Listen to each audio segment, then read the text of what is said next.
बिस्मिल्लाहिर्रहमानिर्रहीम। अस्सलाम वालेकुम मेरे तमाम बहनों और भाइयों, इंशाल्लाह आप ठीक ठाक होंगे। अल्लाह ताला आपको हमेशा खुश रखे।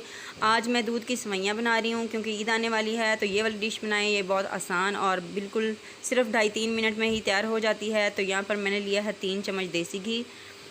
तो इसको हमने थोड़ा सा गर्म कर लेना है और इसके बाद हमने इसके अंदर डालनी है 4 अदद सब्ज़ इलायची।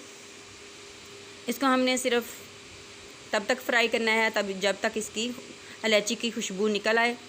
तो अब इसके अंदर हमने डाल देनी है थोड़ी सी किशमिश। इसको भी हमने सिर्फ 30 सेकंड के लिए इसको फ्राई करना है। तो अगर आप मेरे चैनल पर नए हैं तो आप मेरे चैनल को सब्सक्राइब कर लें, और जिन बहन भाइयों ने किया हुआ सब्सक्राइब उनका बहुत बहुत शुक्रिया।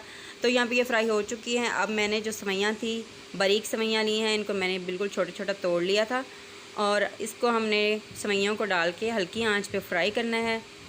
जब इनकी खुशबू आने लग जाए तो तब हम इसके अंदर दूध ऐड करेंगे, क्योंकि ईद कुर्बानी हो या बड़ी ईद हो या छोटी हो तो मीठा खाने को भी दिल करता है। बेशक ये ईद जो बड़ी आ रही है ये हमारे लिए सिर्फ, हम इसको कहते हैं गोश्त वाली ईद, बकरा ईद कहते हैं।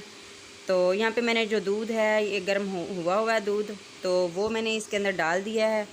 तो अब हमने इसको एक उबाल आने तक तेज़ आंच पे रखना है और उसके बाद हमने इसकी आंच जो है स्लो कर देनी है, ताकि ये जो सेवइयाँ इसके अंदर हमने पानी तो ऐड नहीं किया तो ये अच्छे से पक जाएं। तो यहाँ पे आप देख सकते हैं उबाल आ चुका है। अब इसके अंदर हमने डाल देनी है चीनी। तो मैं यहाँ पे डाल रही हूँ 3 चम्मच चीनी, बड़े वाले।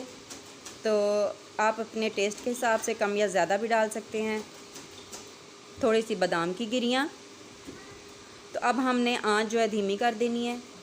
तो यहाँ पे जो हमारी सेवइयाँ हैं तैयार हो चुकी हैं। अब हमने चूल्हा जो है बंद कर दिया है। अब इसको हमने निकाल लेना है एक बाउल में और इसको आपने गार्निश कर दिया है बादाम डाल के। अब इसको हमने फ्रिज में रखना है। अल्लाह हाफ़िज़। दुआ में याद रखिएगा। अस्सलाम वालेकुम।